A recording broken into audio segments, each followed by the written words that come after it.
國家語言法定會議今日是第2天，也面對台語佇咧傳承已經流失超過6成的這個現實，學者就建議中央應該愛提升層級來建立一個行政院級國家語言政策中心，甲台語委員會這個專職單位來監督，唔通放母語繼續來當前。也民間代表是呼籲講學校這個課綱的用詞應該愛趕緊甲閩南語統一改做台灣台語，來重新建立母語的認同。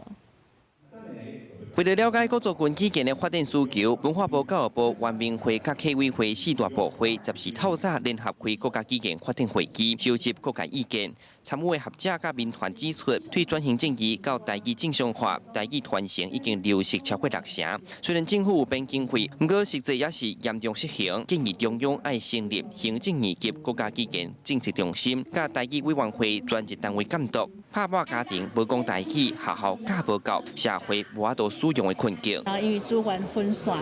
無法度去做更較好的趨勢。我想這是一個整個咱政府的各部會需要合作來處理的事項。甲人的溝通的一個最基本的